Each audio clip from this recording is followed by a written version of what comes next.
7h43 sur Europe 1, c'était la fin de l'Euro hier soir. L'analyse se poursuit ce matin sur Europe 1 avec vos invités, Samuel. Oui, ils nous ont accompagnés à Europe 1 pendant tout cet Euro, tous les deux. Jean-Pierre Bernès, bonjour. Bonjour. Et Danny Cohn-Bendit, bonjour Danny. Bonjour. Jean-Pierre Bernès, je rappelle, agent proche de Didier Deschamps, comme d'autres grands noms du football français d'ailleurs. Vous n'avez pas pu vous entretenir avec Didier Deschamps depuis hier soir? Non, vous hier disiez soir, à l'instant. on a attendu la fin du match. Après, je suis resté un long moment avec son épouse et après, je suis rentré parce que la déception était forte.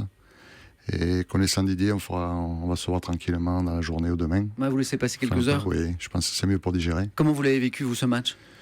Je l'ai vécu, c'est vrai, c'est une grande déception, mais bon, c'est le sport d'abord. C'est le sport et les Portugais a gagné.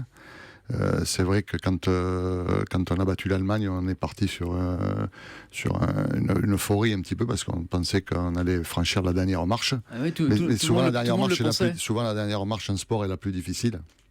Danny Cohn-Bendit, qu'est-ce que vous avez pensé de cette finale? Les Portugais méritaient de gagner ce match? Bah oui, ils ont gagné, donc ils ont mérité. Ouais, il faut arrêter. Mais c'est pour ça qu'on aime le football. Parce qu'il raconte des histoires pendant 1h30 et avec prolongation, il racontait des tas d'histoires différentes. À la fin, on a choisi la dernière parce que c'est le Portugal qui a gagné. Griezmann met une tête, on raconte une autre histoire. Le ballon de Gignac rentre, on raconte une autre histoire. Cet extraordinaire moment quand Cristiano Ronaldo est blessé et cette extraordinaire réaction des Portugais. Enfin, moi j'ai trouvé ça fantastique comment le jeune Sanchez a pris le match en main et ça. Donc voilà, c'est pour ça qu'on aime le foot. Le foot, c'est dramatique, on pleure, on gagne, on pleure. Et il n'y a que le foot qui produit de telles émotions en sport. Jean-Pierre Bernès, je reviens à Didier Deschamps. Comment il a vécu cet Euro? Ce matin, dans Le Parisien, il y a Raymond Domenech qui disait une chose intéressante. Il disait, avant même le match d'hier soir, avant même la finale, il avait gagné. Parce qu'il avait fait notamment les bons choix pour construire cette équipe. Oui, je crois qu'il faut... Comme dit Daniel Cohn-Bendit, il ne faut pas tomber dans la sinistrose. C'est vrai que sur le coup, on a la déception, mais il faut voir tout le positif que cet Euro a mené. Je crois que d'abord, cette équipe s'est fait apprécier du public. Le public a suivi énormément cet Euro, a apprécié cette équipe de France. Il a construit une nouvelle équipe de France, ça n'a pas été facile. Je crois que rien ne lui a été épargné avant l'Euro, pendant l'Euro, les blessures, toutes les difficultés qu'il y a pu y avoir. Et voilà, je crois qu'il faut, le sport c'est le sport, une histoire c'est écrit hier soir. C'est vrai qu'il y a deux occasions, la tête de Griezmann, le poteau de Gignac.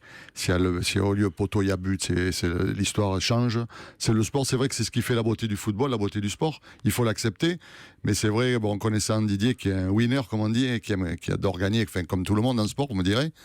Mais je crois, maintenant, il faut positiver, essayer de continuer sur cet élan. Danny Cohn-Bendit, c'est vrai que quand on interroge les joueurs après les matchs, ces derniers matchs, tous saluent le rôle de Deschamps. Pour vous, il a joué vraiment un rôle essentiel dans le très beau parcours des Bleus jusqu'à hier soir? Oui, il a pris les joueurs qu'il avait. Maintenant, il y a du boulot. Hein.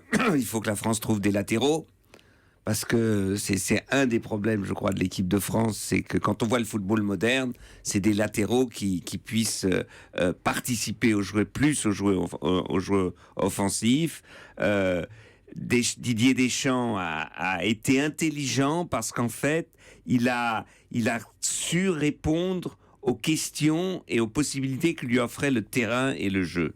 C'est-à-dire qu'il n'est pas parti toujours avec une idée en tête, et ça doit être comme ça. Et à la fin, ils étaient cramés un peu dans les prolongations. C'est comme ça, c'était un long. Griezmann a joué. Alors ça, c'est tout le problème de l'organisation du foot. Il joue trop. Il joue simplement trop. Une saison, c'est trop long. Regardez le nombre de matchs jusqu'à la finale de la Ligue des Champions qu'a fait Griezmann. Donc c'est vrai qu'il a récupéré un peu au début, mais que tout un Euro, moi je trouve c'est inhumain. Il y a des tas de débats dans d'autres pays au dire. D'accord, Jean-Pierre Bernès, on les fait trop jouer. Oui, c'est vrai, je suis tout à fait d'accord. Ces grandes compétitions, enfin des grandes saisons, surtout quand on joue la finale de la Champions League, c'est le joueur européen qui a joué le plus de matchs. Bien sûr. Et donc c'est vrai que ça pose question, et ça pose question aussi sur le fait de jouer les deux demi-finales pas le même jour, par exemple. Alors c'est vrai, on pense c'est un détail, mais c'est pas un détail. En fin de compétition, un jour de moins, c'est un jour important. Ah oui. Et avant le match, je m'étais toujours dit, l'intérêt du Portugal, c'est d'essayer d'amener l'équipe de France en prolongation. Parce que c'est vrai, cette demi-heure allait être dure physiquement. Et ça n'a pas manqué parce que en football, comme en sport, il faut du jus, quoi. Et puis, il y a quelque chose. le match pour l'équipe de France, c'était contre l'Allemagne. Et donc, physiquement, psychiquement, ils avaient fait le boulot. Évidemment, quand on le dit comme ça, tout le monde dit mais non. Mais ça, je suis sûr qu'on le ressent. Comme pour les Islandais. Les Islandais avaient fait le match de leur vie contre les Angleterres. Après... il y a une décompression après qui se crée. Automatiquement. Et je crois que ça a joué. Alors que pour les Portugais, le match, c'était la France. Ouais. C'était extraordinaire. La France qui l'avait privé déjà tant de fois dans le c'est passé. la fin des séries. C'est la succès. fin de la série italienne contre l'Allemagne. C'est la fin de la série française contre l'Allemagne. Italienne contre l'Allemagne. De la France contre l'Allemagne. Et la fin de la série portugaise contre la France. Et l'Allemagne contre l'Italie. Exactement. Voilà, c'est pour ça que les statistiques en football, il faut faire très attention. Mais c'est ce qui est beau dans le football et dans le sport, vous le disiez. Il y a beaucoup d'irrationnels. Et Jean-Pierre Bernès, je reviens à la stratégie tout à l'heure.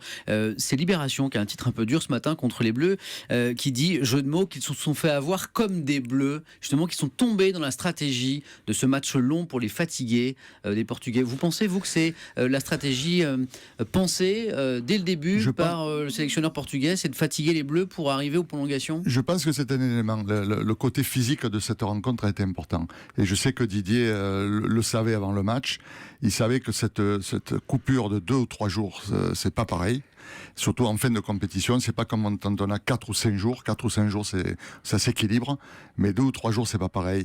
Et c'est vrai que je trouve que quand on fait une finale, en fin de compétition, les demi-finales devraient se jouer, je trouve, le même jour. Vous voyez, et je trouve que c'est un peu dommage. Alors pour la télévision, c'est plus compliqué, bien sûr. Oui, mais on peut pas, mais c'est ça. Non, mais c'est voilà, comme non, mais là, je soulève la question parce que voilà pourquoi ça ne se fait pas. de match toujours pour la télévision. Je comprends qu'il faut faire rentrer de l'argent, mais là, il y a un véritable problème. L'autre chose, c'est quand même, il faut le dire, celui qui a raté son euro, comme on voit en Allemagne, par exemple, Müller a raté, c'est un peu Pogba.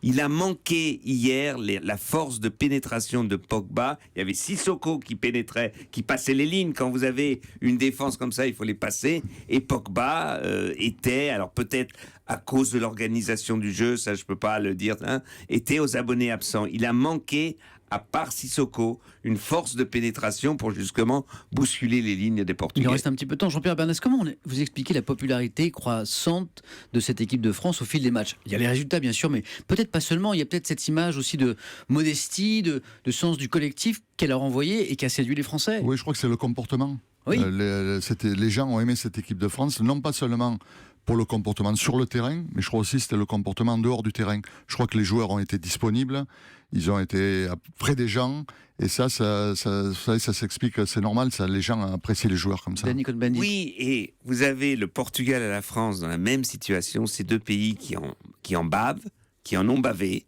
socialement.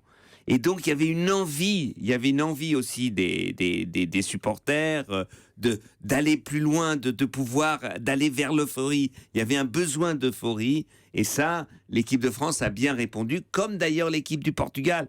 Et on peut rire sur Cristiano Ronaldo, mais c'était une tragédie grecque hier. C'était formidable, c'était extraordinaire.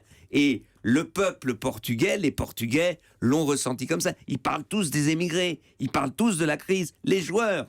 Donc ils savent très bien à qui ils parlent et comment il faut leur parler. Exactement, et c'est ce que la chanteuse Lio nous disait tout à l'heure en direct du Portugal. Elle disait, vous ne savez pas à quel point ce pays avait besoin de cette victoire, ce pays qui a tant souffert sur le plan économique et social ces dernières années. Ce pays qui socialement a décroché, ça lui fait du bien, et disons-le comme ça. Bon, c'est pas la France, c'est le Portugal, mais c'est bien quand même. Un dernier mot, oui, je crois que parce que le football, c'est un outil, justement. C'est un élément rassembleur, le football. Quel est le spectacle qui réunit autant de monde en 1h30? Il n'y en a pas, il n'y a que le football. Et c'est vrai que les gens, avec les soucis qu'ils ont aujourd'hui, à travers cette équipe de France, ils ont passé un peu de bon temps, et je crois que c'est ça le positif de cet Euro. Et les Portugais, la même chose de l'autre côté. Et qui crée du lien, et on attend bien sûr les audiences après 9h pour voir le million de téléspectateurs en France notamment qui ont vu ce match. Merci beaucoup Danny Cohn-Bendit, Jean-Pierre Bernès d'avoir été avec nous ce matin. Et bonne journée à tous les deux.